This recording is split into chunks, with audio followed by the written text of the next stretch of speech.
همراهان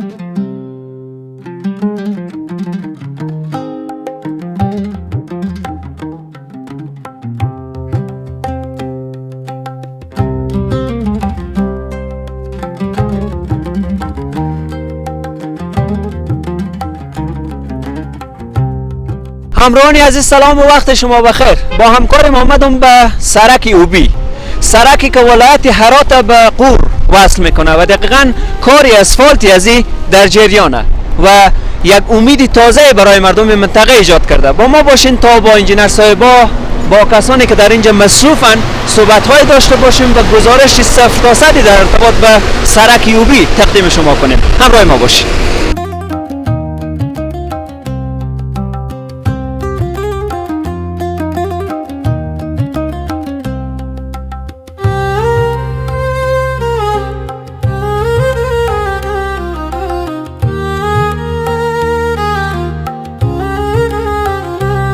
سلام، وقت بخیر. چه حال بخیری؟ قربان شما، بخیر باشین، سلامت باشین. میشه یک معرفی کوتاهی داشته باشین؟ سلام و عرض احترام به شما و بینندگان عزیز. این جانب احمد عبدالله دانشجوی مدیر پروژه سرک هرات غور. خیلی خوب، دقیقاً ما با مدیر پروژه روبرو شدیم و خیلی خوب میشه که معلومات عمومی را در ارتباط به پروژه داشته باشین. هزاران نفر شما را اکنون میبینه و واقعا یک پروژه سرنوشت ساز و یک پروژه که امیدی برای مردم داده. دقیقاً جناب مدیر صاحب چند کیلومتر طول داره در کل سرکی؟ این سرک فعلا به طول 30 کیلومتر ما تحت پلانه که اسفالت کنیم و پلان اصلی ما روی از این پروژه هرات تا به غوره. هرات تا غور؟ بله، این سرک ما پلان داره که ان شاء الله تعالی تا کابل وصل کنیم. خب یعنی هرات به غور، غور به کابل. درسته؟ بله. خیلی خوب. چند وقت میشه این پروژه شروع به کار کرده؟ این پروژه در طول 2 سال میشه که شروع شده. و کار به کجا رسیده دقیقاً؟ فعلا کار از نقطه زمان آباد شروع شده و 4 کیلومتر آماده اسفالت که ان شاء الله تعالی تا هفته بعدی 4 کیلومتر اسفالت میشه و بعد پیش میریم ان شاء الله تعالی تا به غور. چنین پروژه بزرگی معلوم داره که مربوط دولت و شورولی میشه. دقیقاً کدام شرکتی سرکسازی این را به عهده گرفته؟ این پروژه شرکت قله افغان به عهده گرفته که با همکاری شرکت هرات غوربند به پیش میره ان شاء الله.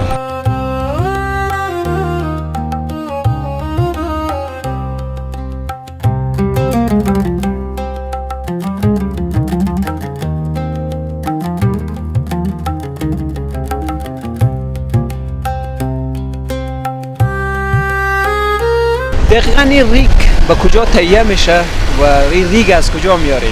این ریگ ما از معدن‌های ریگ جمع‌آوری میکنیم و ما دستگاه رگریشن داریم که به اونجا رگریشن با ریگ‌های مختلفی تولید میکنیم اونجا که به ساخت سرک استفاده میشه. و مواد غیر اینا که هسته چه قسم؟ مواد غیر ما کارخانه اسفالت داریم که به اونجا غیر آماده میشه به همراه ریگ که ما رگریشن به دست میاریم. اینا یک جا میشه که در اسفالت سرک استفاده میشه. در همین نزدیکی های رگریشن و همچنان ما دو دستگاه رگریشن داریم اینجا که ریگ تولید میکنه. همراهان عزیز با ما باشین تا رگریشن و جایی که غیر آماده میسازن اونا رو هم به تصویر بکشیم. ولی قبل از اینکه بریم بوسم، به نظر شما طبق پالیسی که شرکت داره، به نظر شما این پروژه چه وقت ختم میشه؟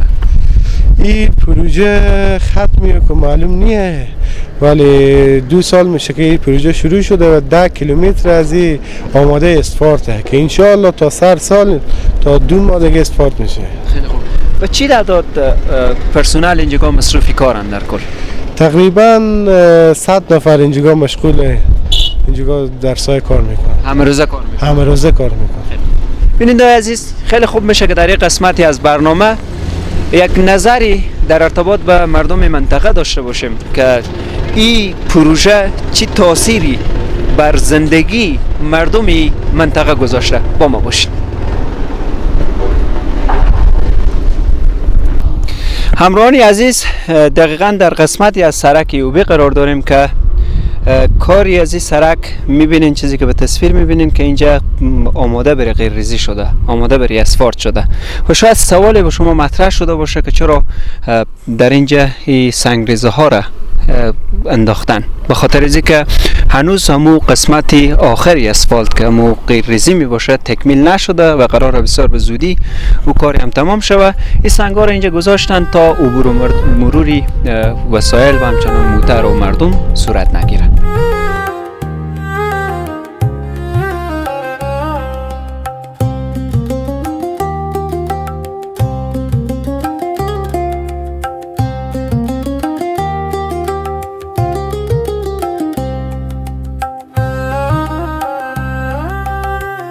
سلام، وقت شما بخیر. علیکم السلام. خوب هستید؟ شما خوبین ان شاء الله؟ شکر زنده. یک معرفی کوتاه اگر داشته باشین. اسم شما چیه؟ آقا گلم از ولایت ایران درست پویسرغان قریه ماراوا. خیلی خوب. به عنوان یک شهروند و به عنوان کسی که در این منطقه شما نشمندین و زندگی میکنین، چی حس و حالی دارین وقتی که میبینین که چنین پروژه‌ای در این منطقه است؟ پروژه فعلا خوبه اگه میتونه کار کنه دیگه، ولی پروژه سرک خیلی خرابه واسه از مردم که مثلا مریضی داره، خسته داره، برای شهر میره یا مریضی از اینجا مثلا تا به شهر میرسه، یعنی از بین میره مثلا واسه اینی که سرک خیلی خرابه. ولی حالی که خدا رو شکر می فعلا که خوبه دیگه کاری، اگر به این حالت پیش ره که خوبه دیگه، اگر باز الان چیزی گفته نمیتونه دیگه. ان شاء الله طبق معلوماتی که ما گرفتیم کار واقعا پیش رفته و انقریب که تمام شوه. پس خوشیم دیگه، درسته نه؟ ان شاء الله. چرا خوش نیم؟ امیدوارم که این سرک جور شوه، بالاخره مریضای ما و شما تلف نشوه، مشکلات ما و شما بخیر حل شوه. ممنون. بخیر.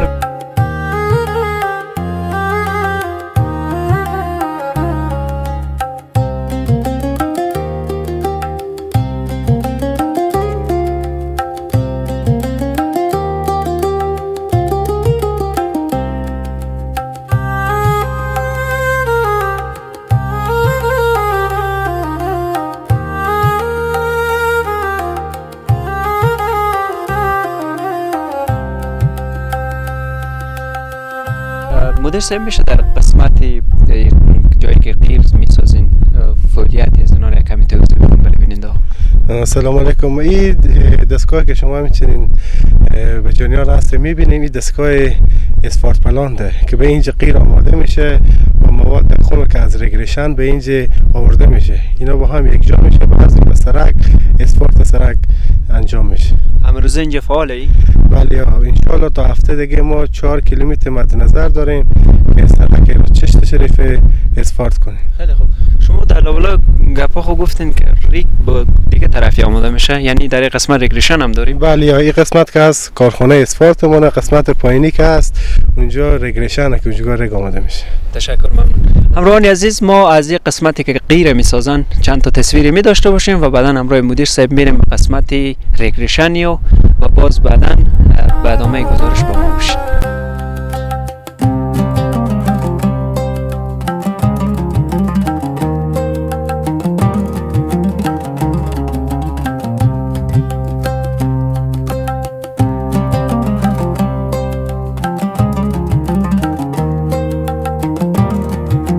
یا این قسمت رگریشن که از این مواد بخوام داخل از این قیف ریخته میشه، دستگاه ها گرفته میشه که هر دستگاه یک رقم مواد تولید میکنه که مواد نخودی، بادونی و انواع اقسام دیگه مواد. امروز این هم فعاله، درست؟ امروز فعاله که از این مواد به ساخت اسفالت سرک استفاده میشه.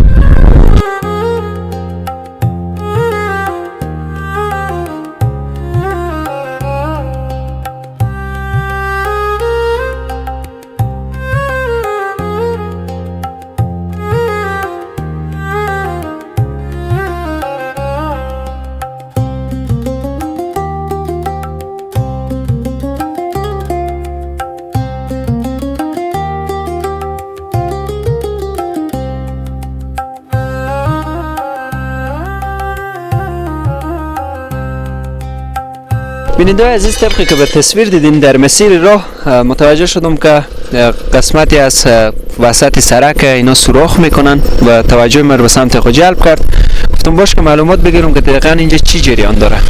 دقیقاً مدیر صاحبی قسمتی که سرک تو سوراخ میکنن اینجا دارن چه کار میکنن؟ این قسمت که هست از طرف لابراتوار BCRC و سرک همه روزه که غلطک میزنه، بعضی سرک اینا میکنم و میرم با لابراتوار تست میکنم، میبینم که درست این چیز آماده شده یا نه. اگه سرک کم قلتک خورده باشه آماده نباشه میگن سرک دوباره قلتک زنه. این قسمت تستی. بله این قسمت تست میگیره. بیننده عزیز طبقی که به تصویر میبینین واقعا کار به مو صورتی استاندارد داره پیش میره.